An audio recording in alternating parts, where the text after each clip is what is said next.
Praise the Lord. I greet you very good morning in the precious name of our Lord and Savior Jesus Christ.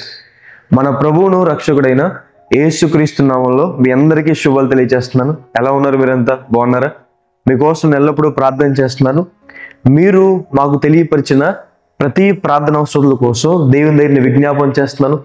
దేవుడు మీకు సహాయం చేస్తాడు. దేవుడు మీ జీవితంలో మేలు చేస్తారని మీ ప్రార్థన అవసరాలు మాకు తెలియపరచండి. మీకోసం ప్రార్థన చేయడానికి ఎప్పుడు కూడా సిద్ధంగా ఉన్నాను. ప్రతిరోజు కూడా బైబిల్ గ్రంథంలో నుంచి ఒక వాగ్దానం మనం ధ్యానం చేస్తున్నాం కదా. ఈ రోజు కూడా ఒక వాగ్దానం ధ్యానం చేద్దాం. చూడండి, బైబిల్ చదివిన వాళ్ళంతా ఓపెన్ చేయండి. యోబు గ్రంథము 8వ అధ్యాయము 6వ వచనం రాయబడింది. ఆయన నీ యందు శ్రద్ధ నిలిపి నీ నీతికి తగినట్టుగా నీ నివాస స్థలమును వర్ధిల్ల చేయను. హల్లెలూయా. దేవుడు మనల్ని వర్ధిల్లింపు చేసేవాడు. ఆయన మీ కుటుంబాన్ని వర్ధిల్లింపు చేస్తాడు. మీరు చేసే ఉద్యోగాల్లో, వ్యాపారాల్లో, చదువుల్లో దేవుడు మిమ్మల్ని వర్ధిల్లింపు చేస్తాడని. దేవుడు ఆదిలో మనిషిని చేసినప్పటి నుండి కూడా ఆయన ప్రణాళిక, ఆయన ఉద్దేశం మనం వర్ధిల్లాలి, ఆశీర్వదించబడాలి, అభివృద్ధి పొందాలి, విస్తరించబడాలి అని. దేవుడు మన యందు శ్రద్ధ నిలిపి మనల్ని వర్ధిల్లింపు చేస్తారని. ఒక ఆర్టిస్ట్ తను చేసే పని మీద శ్రద్ధ నిలిపి ఒక మంచి ఆర్ట్ వేసినప్పుడు దానికి మంచి వాల్యూ, మంచి నేమ్ రావడం మనం చూస్తాం. ఒక బిల్డర్ శ్రద్ధ నిలిపి ఒక కట్టడాన్ని కట్టినప్పుడు అది బాగా అందంగా తయారవడం మనం చూస్తాం. మనుషులే శ్రద్ధ నిలిపి గొప్ప కార్యాలు చేసినప్పుడు దేవుడు మన యందు శ్రద్ధ నిలిపి మన నివాస స్థలాన్ని ఆశీర్వదిస్తాడని, ఆయన మనల్ని వర్ధిల్లింప చేస్తాడని. ఒకవేళ మీలో ఎవరైనా నన్ను ఎవరు పట్టించుకోవట్లేదండి, ఒంటరితనంగా ఉన్నాను, నా బంధువులను పట్టించుకోవట్లేదు, నా స్నేహితులను పట్టించుకోవట్లేదు, నా తల్లిదండ్రులను పట్టించుకోవట్లేదు, నా పిల్లలను పట్టించుకోవట్లేదు అనే ఆలోచన మీరున్నారా? దేవుని వాక్యం సెలవిస్తుంది, ఎవరు పట్టించుకోకపోయినా దేవుడు మీ యందు శ్రద్ధ నిలుపుతున్నాడు. దేవుడు ఆలోచనలో మీరున్నారు. దేవుడు మీకోసం ఆలోచిస్తున్నాడు. ఈ లోకంలో గొప్పవారు మన కోసం ఆలోచిస్తే ఎంతో ఆనందంగా ఫీల్ అవుతాం. అయితే దేవుడు సర్వాధికారి, సర్వసృష్టికర్త, ఆయన మన కోసం ఆలోచిస్తున్నాడని, ఆయన మనల్ని పట్టించుకుంటున్నాడని. అబ్రహాము గారు మొరియా అనే పర్వతం మీద దేవునికి యెహోవా ఈరే అని పేరు పెడతాడు. ఆయన చూచుకునేవాడని. దేవుడు మిమ్మల్ని చూస్తున్నాడు.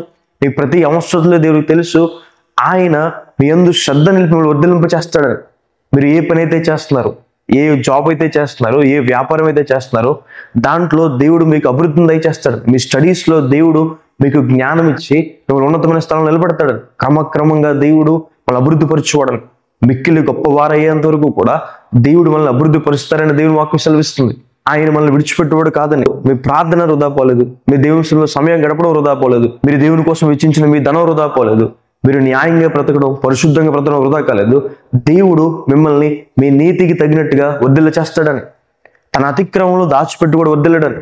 ఎవరైతే క్రీస్తు ప్రభువు వారి దగ్గరికి వచ్చి ఆయన నా కోసమే ప్రాణం పెట్టాడని నమ్మి తన పాపాలు ఒప్పుకుంటారో దేవుడు వారిని క్షమించి యథార్థవంతులుగా, నీతిమంతులుగా తీర్చి వారి నీతికి తగినట్టుగా దేవుడు వారిని వర్ధిల్ల చేస్తాడు అని. హల్లెలూయా. బైబిల్లో రూతు గారిని మనం చూస్తాము. ఆమె మోయాబు దేశస్తురాలు.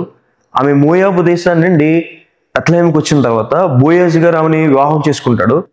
ఆ సమయంలో బెత్లెహేం ప్రజలందరూ కూడా వచ్చి రూతు గారిని ఇలా ఆశీర్వదిస్తారు, నువ్వు రాహేలు వలె, లేయా వలె వర్ధిల్లుతావని. రాహేలు, లేయాకి ఇద్దరికి కలిసి 13 మంది పిల్లలు, వారి ద్వారా ఇశ్రాయేలు సంతానం వచ్చింది. వారిలా వర్ధిల్లుతావు అంటే అర్థం ఏంటంటే నువ్వు అనేక మందికి దీవెనకరంగా, అనేక మందికి ఆశ్చర్యకరంగా ఉంటావు. దేవుడు మిమ్మల్ని అలా వర్ధిల్లం చేస్తాడని. మీరు అనేక మందికి దీవెనకరంగా, అనేక మందికి వెలుగుకరంగా, అనేక మందికి సహాయం చేసేవారు, అనేక మందికి ఇచ్చేవారు, అనేక మందికి ఆశ్రయ స్థలంగా దేవుడు ఉంచుతాడు. మిమ్మల్నే దేవుడు ఆశీర్వాదంగా మారుస్తాడని. హల్లెలూయా. ఒకవేళ మీలో ఎవరైనా సంతానం లేదని బాధపడుతుంటే దేవుని దగ్గర విజ్ఞాపన చేయండి. దేవుడు మీకు అభివృద్ధినిస్తాడు, వర్ధిల్ల దయచేస్తాడు. మీ సంతానము, మీ కుటుంబం వర్ధిల్లుతుందని ఈ వాగ్దానం విశ్వసించండి. ప్రార్థన చేసుకుందాం. సర్వశక్తి మందిర జీవం గల వేసే ప్రభువా, మీకు వేలాది వందనాలు వేసే, మీకు స్తుతి స్తోత్రం తండ్రి. ఈ రోజు వాగ్దానం ద్వారా మాతో మాట్లాడినందుకు దేవా మీకు వందనాలు వేసే ప్రభు. ప్రియులను దర్శించినందుకు దేవా మీకు వందనాలు. ఎంతమంది అయితే ఈ వాగ్దానం వీక్షిస్తున్నారో ప్రభు, వారి జీవితంలో మేలు చేయండి. మీ సహాయాన్ని, సహకారాన్ని అందించండి ప్రభు. వారిని 30 అరుదంతులుగా 100 ఆశ్రయించండి. గొప్ప వారిని చేయండి. ఉన్నతమైన స్థలాల్లో ఉంచుకునే దేవా ప్రతి మాల్కుంటున్నాం వేసే ప్రభు. చదువుకునే వారికి ప్రభు, ఎగ్జామ్స్లోకి వెళ్తుండగా ప్రభు సహాయం చేయండి, కృప చూపించండి, ఉన్నతమైన స్థలంలో నిలబెట్టండి. జాబ్స్ చేసేవారిని, బిజినెస్ చేసేవారిని ప్రభు ఆశీర్వదించండి, కృప అనుగ్రహించండి ప్రభు. మీరే వారికి అగ్ని ప్రాకారంగా ఉండండి. అప్పుల బాధలను విడిపించండి, అనారోగ్యాలను విడిపించండి, ఉన్నతమైన స్థానం నిలబెట్టండి, కృప అనుగ్రహించండి. మీ తోడు, మీ సహాయము, మీ సహకారం వరకు అందించండి, కృప అనుగ్రహించండి, దీవెనలకు మరించండి. యేసు నామమున అడిగి వేడుకుంటున్నాను తండ్రి. Amen. God bless you. God bless India.